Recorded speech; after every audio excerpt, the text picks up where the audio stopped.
नमस्कार। कभी कभी ना सबसे गहरी बातें बहुत ही आसान तरीके से कही जाती हैं। कला की दुनिया में ये काम किया यामिनी रंजन राय ने। तो चलिए आज उनकी कला के सार को समझते हैं और जानते हैं कि क्यों उनकी सादगी आज भी इतनी मायने रखती है। तो सवाल उठता है, आखिर कौन थे ये यामिनी रंजन राय?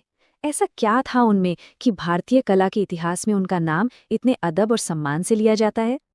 देखिए, एक लाइन में जवाब है, वो एक महान चित्रकार थे। पर बात सिर्फ इतनी सी नहीं है।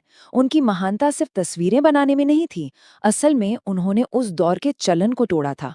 पश्चिमी एकेडमिक स्टाइल को छोड़कर उन्होंने वापस अपनी जड़ों, अपनी जमीन, अपनी लोक कला की तरफ देखा। और बस यही एक कदम उन्हें सबसे अलग खड़ा कर देता है। तो आइए उनका एक छोटा सा परिचय लेते हैं और सबसे पहले ये समझते हैं कि उनकी कला की आत्मा, उसकी प्रेरणा आखिर आई कहाँ से।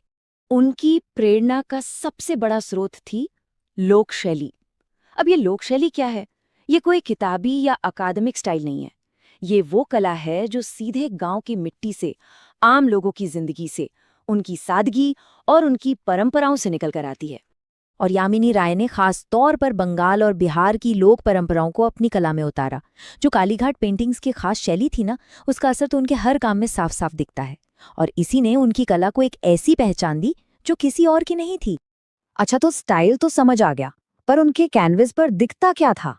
वो बनाते क्या थे? उनका सबसे पसंदीदा विषय था गांव का जीवन। सोचिए, एक ऐसा कलाकार जो शहर की चकाचौंध और चमक दमक से मुंह मोड़ लेता है और भारत के गांवों की असली सादी रोज की जिंदगी को अपने कैनवस पर हमेशा के लिए जिंदा कर देता है। और इस ग्रामीण जीवन में भी दो चीजें थीं जो उनके दिल के सबसे करीब थीं। एक तो कुदरत और दूसरा महिलाओं का जीवन। उनके चित्रों में अक्सर हम देखते हैं कि गांव की औरतें और उनके चारों तरफ की जो प्राकृतिक सुंदरता है, वो कैसे एक दूसरे में घुल मिल जाती हैं। एक कमाल का संगम है ये।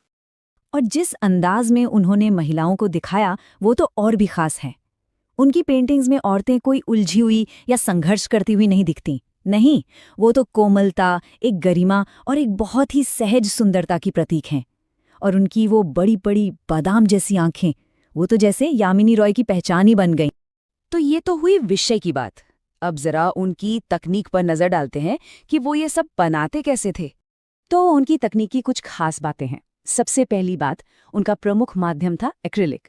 और रंगों की बात करें तो उनके रंग बहुत चटक या भड़कीले नहीं होते थे, बल्कि हल्के, मृदु, मिट्टी से जुड़े हुए रंग थे, जिन्हें देखकर आंखों को एक सुकून सा मिलता है। और आखिर में जो उनकी सबसे बड़ी पहचान है, वो है उनकी साफ, सधी हुई लकीरें